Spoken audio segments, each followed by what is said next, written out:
விஷயங்கள் நம்ம இயற்கை கிராமம் சொல்கிறேன். அதில் வந்து உங்களுக்கு தெரியும், ஒரு 6000 ஏக்கர் பிரதேசம் வந்து 2013 வந்து செயல்படப்பட்டாங்க. ஆனால் அதுக்கு பிறகு கிட்டத்தட்ட 3000 ஏக்கர் கூடிய முன்கூடியேற்றம் நடைபெற்று செயல்படுறது வந்து அது மாற்றப்படலை.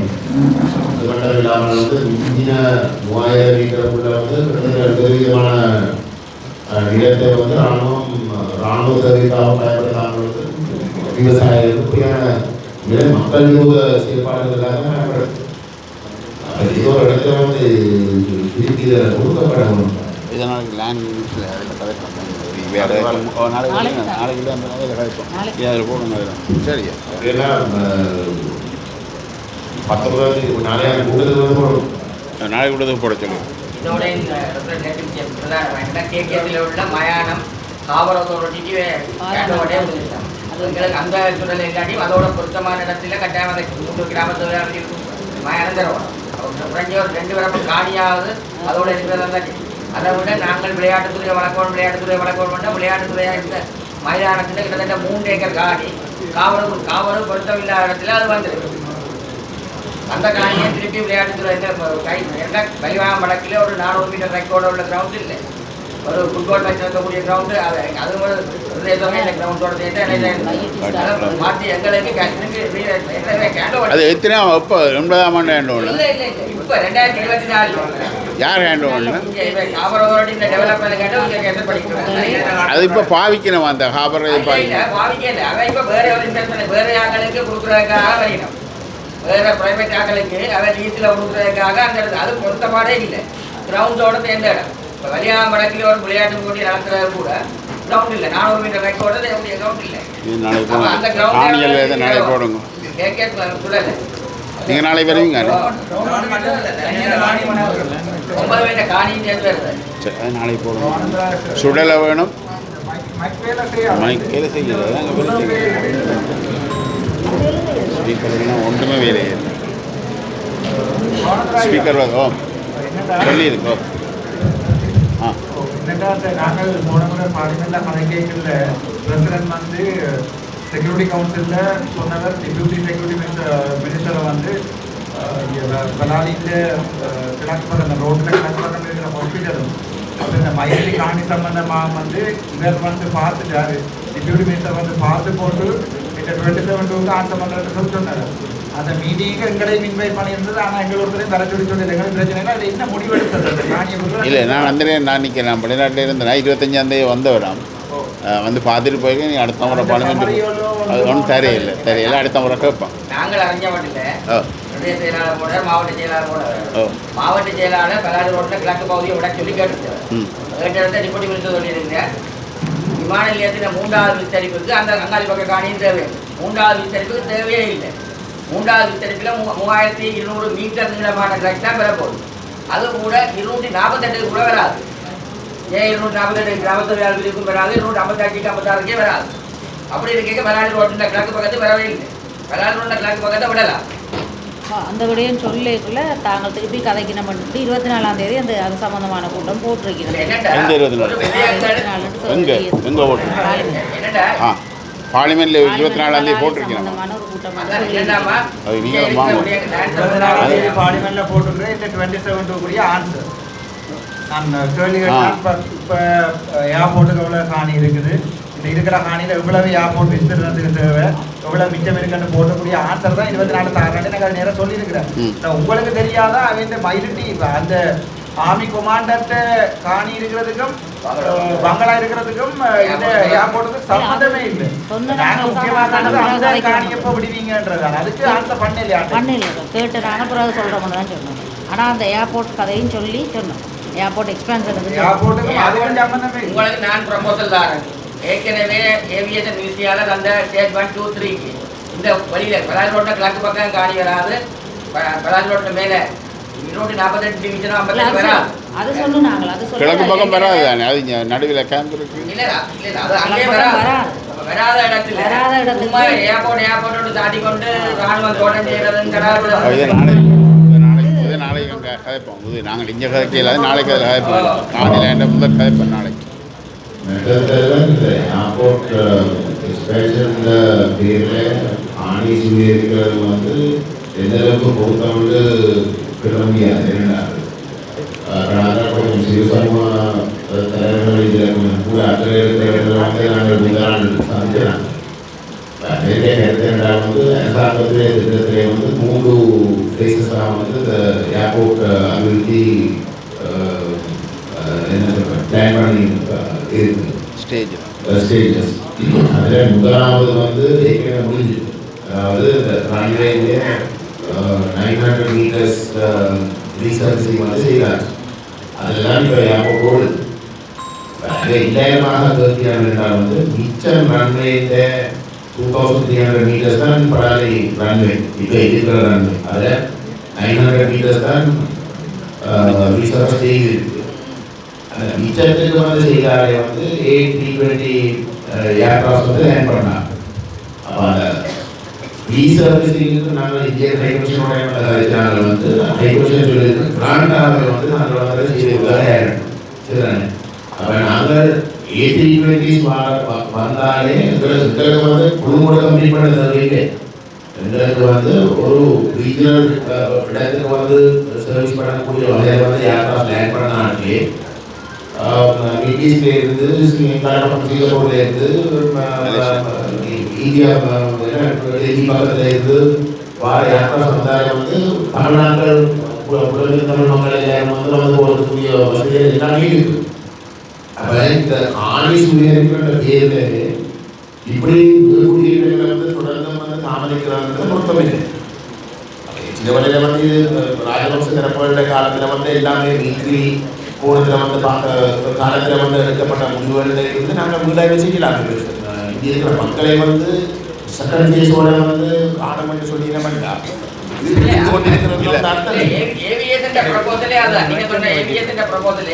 இப்போ இருக்கிற 2300 மீட்டர் நீளத்தில் 900 மீட்டர் தான் ஃபர்ஸ்ட் ஸ்டேஜில் செய்கிறார். செகண்ட் ஸ்டேஜில் 2300 மட்டும், தேர்ட் ஸ்டேஜில் 3200. அதில் ஃபர்ஸ்ட் ஸ்டேஜில் 900 செய்யப்பட்டிருக்கு. செகண்ட் ஸ்டேஜ் தேர்ட் ஸ்டேஜ் செய்தால் கூட அவை இந்த 688 ஏக்கர் அவைக்கு தேவை ஏர்போர்ட் இருக்குது. மேலதிக காணி தேவை இல்லை. ஏர்போர்ட் தாட்டி கொண்டு மிச்ச காணிகளை வச்சு கொண்டு அந்த ஜனம் உண்டாக்கி அதில் சேர்த்தா பிள்ளைகளுக்கு அடையாளப்படுத்துறதுக்கே இட முடியாது. ஏற்கனவே விட்ட இடத்துலேயே பல காணியை முடிச்சு போட்டு ஜனம் உரிய எடுத்து பயணித்து கொடுத்துருக்கேன். அப்படியான நிலைமை இருக்கு. இதை விரைவாக ஏர்போர்ட் ஏவியேஷன் தான் கேட்கணும். எப்போ செய்ய போகிறீங்களோ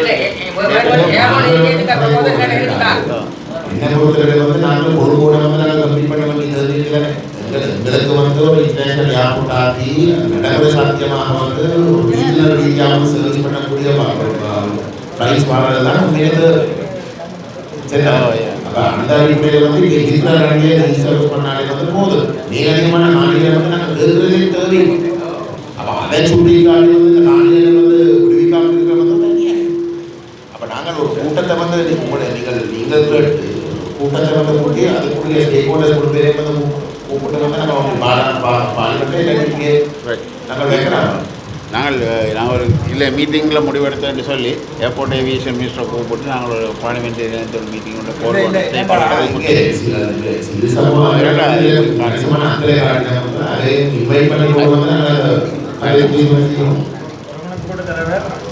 இருக்கிற 4 ஏர்போர்ட்டில் ரத்மலான இது பேட்டிகளோ எல்லாமே நட்டத்தில் இயங்குறது ஏற்கனவே பார்லிமெண்ட் ஆட்கள் வந்தாரு.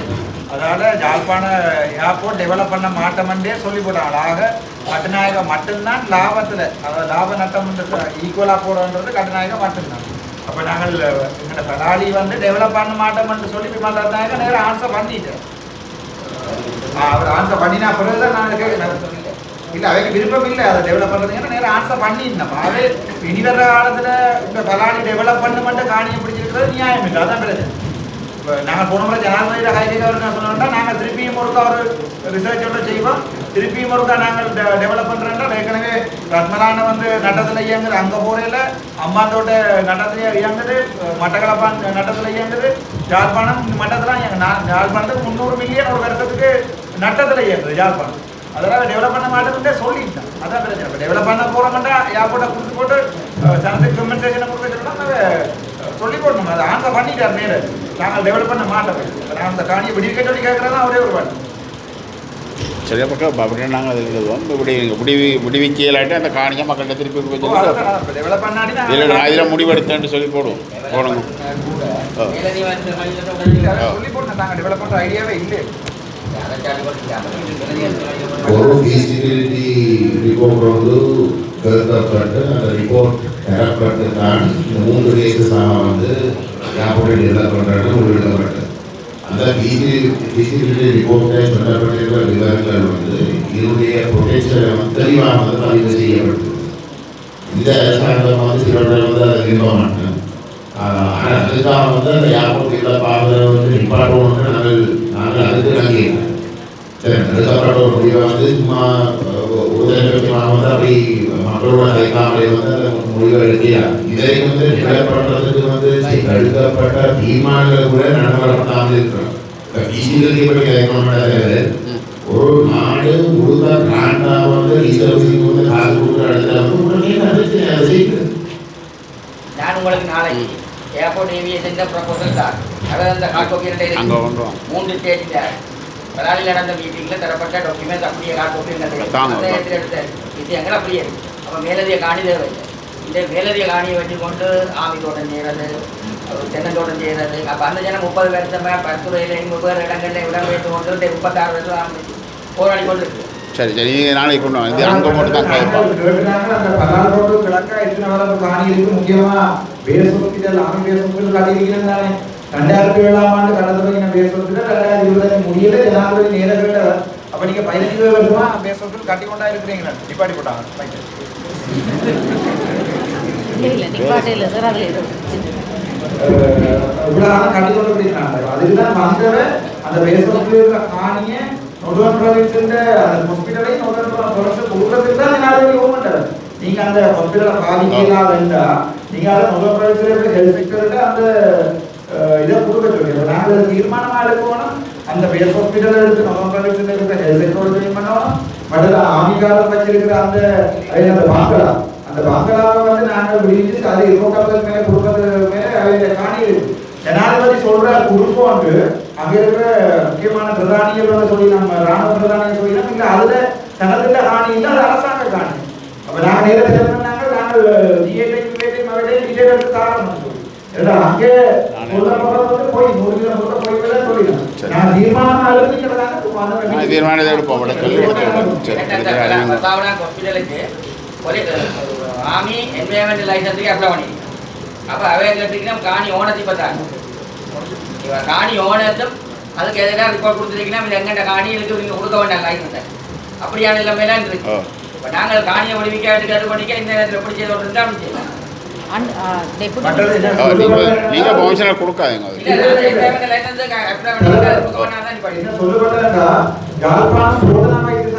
வைத்தியர்கள் வந்து அங்கே சர்ஜரி செய்து வைக்கணுமா தங்களுக்கு அந்த அளவுக்கு அந்த தேவை இருக்கா வைத்தியசாலையில் தேவை. எனக்கு விளக்கில் அது எந்த பேசிஸில் ஜப்பான் நீதிமன்றத்தில் இருக்கிற சர்ஜரினால போய் அந்த வேலையும் ஆனால் நேராக ஜனாதிபதி சொல்லப்பட்டது. அது மினிஸ்டரை இருக்குமாங்க கன்சல்டன்ட்னால வந்து தங்களுக்கு அங்கே ஒர்க் பண்ணி ஆமிகாலுக்கு சர்ஜரி எல்லாம் செய்யக்கூடிய ஹாஸ்பிட்டல் இருக்குது. இப்போ நாங்கள் வெளியில இருந்து பார்க்க நாங்கள் ரூம் மட்டும் தான் எங்களுக்கு தெரியுது. உள்ள ஹாஸ்பிட்டல் இருக்கும் எங்களுக்கு தெரியாது. இந்த முறை நாங்கள் பார்க்கறவங்க ஜனாதிபதி சொன்னால் போய் பார்க்கலாம். ஆனால் நீங்கள் உள்ள இல்லை அவைக்கு ஹாஸ்பிட்டலுக்கு காணி வேணுமெண்டா மயிலட்டியில் பழைய ஹாஸ்பிட்டல் இருக்குது. அதில் இப்போ ட்ரைனிங் சென்டர் ஒன்று இருக்குது. அங்கே எல்லாம் இருக்குது. அதை டெவலப் பண்ணால் அந்த மக்களுக்கு ஒரு ஹாஸ்பிட்டல் ஆகும். இவையும் பாதிக்காது. மயிலட்டி அந்த ஹாஸ்பிட்டல் வெளியே இருக்கிறாங்க தானே. இந்த தனியார் காணியில் போக வேண்டியது அது சொந்த பாடம் இல்லை.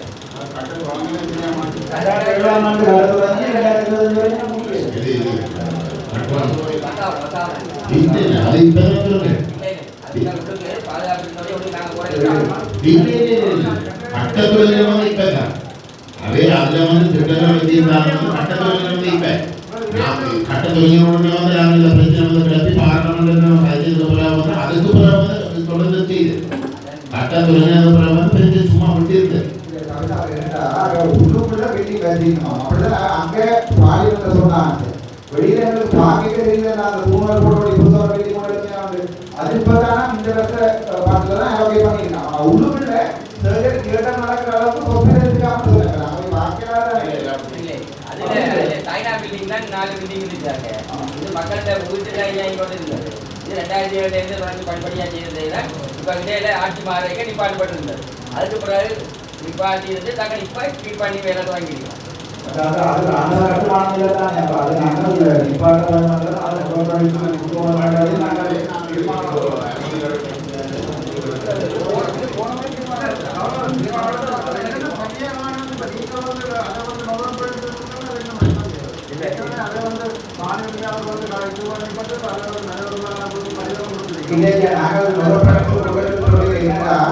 பில்டிங் கட்டி வச்சிருக்கணும் உள்ள போய் நாங்கள் பார்க்கல தானே.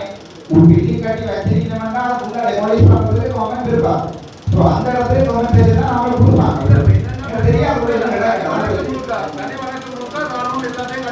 கட்டி வச்சுக்கொண்டு அவளை சுயேறி போகணும். இது வந்து வச்சமானி அறிவித்தவர்கள் இல்லாமல் இந்த காணி எடுக்கப்பட்டிருக்கு. வைத்தியசாலைகள் அவை இது உண்மையின்படி காணி உரிமையாளர்கள் தான் இது கொடுக்கணும். சட்டவிரோதமாக சொல்ற மாதிரி சட்டவிரோதமாக கட்டுற எந்த ஒரு காலத்துக்கு வந்து நாங்கள் அனுமதி கொடுக்க கூடாது. அது உண்மையில வந்து சட்டவிரோதமாக அது அகற்றப்படும். அதுதான் இங்கே எடுக்கக்கூடிய முடிவாக இருக்காமே தவிர கட்டினதுக்கு அப்புறம் வந்து கட்டினபடியாக வந்து நாங்கள் அதை வந்து குரூப்பம் வந்து சொல்ற கடைக்கு வந்து இங்கே இடமெடுத்தி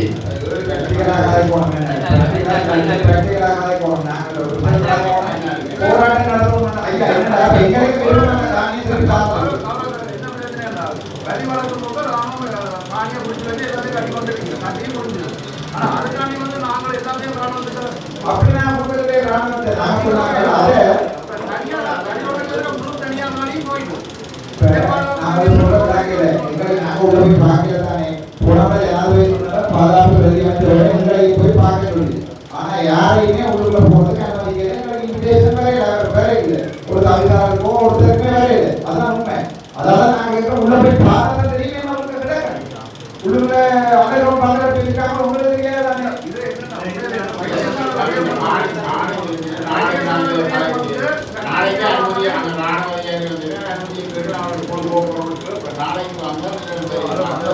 சரியான இடம்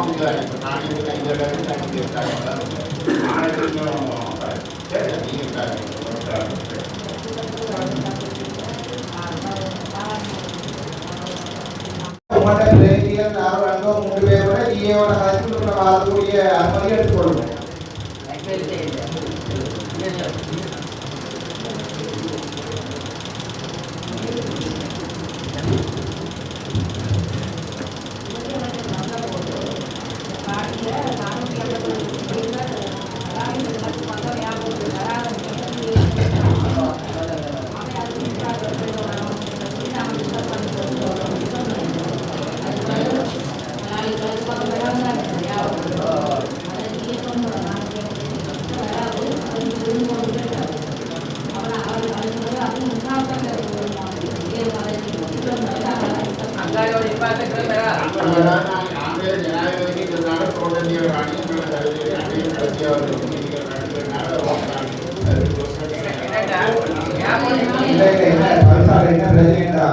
ஜனாதிபதி கோயில் அவர் அனுப்புற ஆக்களோ உண்மையான முயற்சி ஆமிக்காரன் அங்க என்னோட செலக்ட் பண்ணினாரு.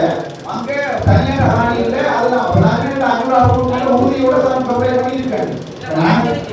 2026 தங்க காணிக்காக வழக்கு போட்டு அந்த காணியை முதல் பண்ண ஏர்போர்ட் நாளைக்கு பழகுனாங்க காட்டுவோம் காட்டுவோம் எப்படி ஏர்போர்ட் ஜனாதிபதி பாதுகாப்பு கூடுதல் கதை கேட்கல. ஜனாதிபதி சொன்னார் தெளிவா அந்த காணி பொதுமக்கள காணியா அதுக்கு நீங்க ஏர்போர்ட்ல நீங்க ஒன்றுமே செய்ய மாட்டீங்கன்னா காணியை குடும்பம்னு நேரடியாக சொன்னார். ஆனா வந்து போன பாதுகாப்பு கூட்டம் நாங்கள் சொல்லியிருக்கோம். அது என்ன அதான் என்னன்னா அதை சொல்ற அதிகமாக பார்த்துக்கலாங்கன்னு இவன் எங்களை குறிப்பிட்டு பார்க்க விடலாம் கதைக்கலாம். நீங்க தான் போய் கதை போகணும். நீங்க தான் சொல்லுவோம் தெரியாது.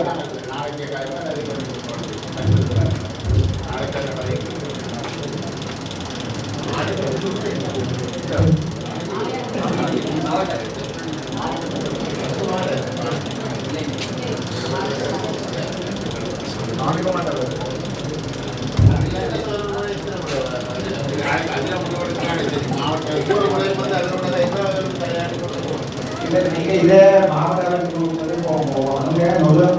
அமைப்புமான அது நேரடியாக படைச்சு அதன் தீர்மானமாக எடுத்து எனக்கு பல தினம் இருக்குது.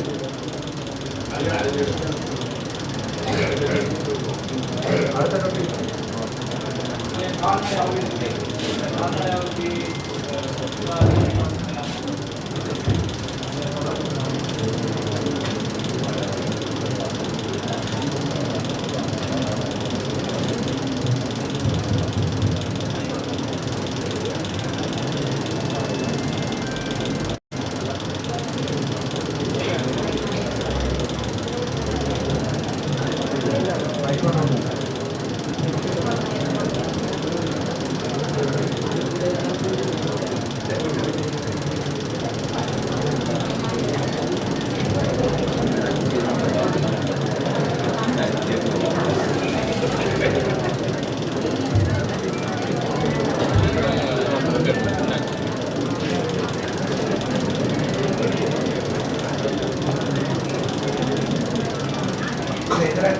இது கம்பெனி தொடர்ந்து எந்த பயனாளிகள் அவங்களுக்கு எவ்வளவு ப்ரோக்ரஸ் அதாவது மட்டும் இந்த மொத்தம் அதை ப்ரோக்ரஸ் பிசிக்கல் ப்ரோக்ரஸ் எல்லாம் புரிஞ்சுக்கலாம் 50% முடிஞ்சு கடற்கரை வழியாக மற்றவர்களுக்கு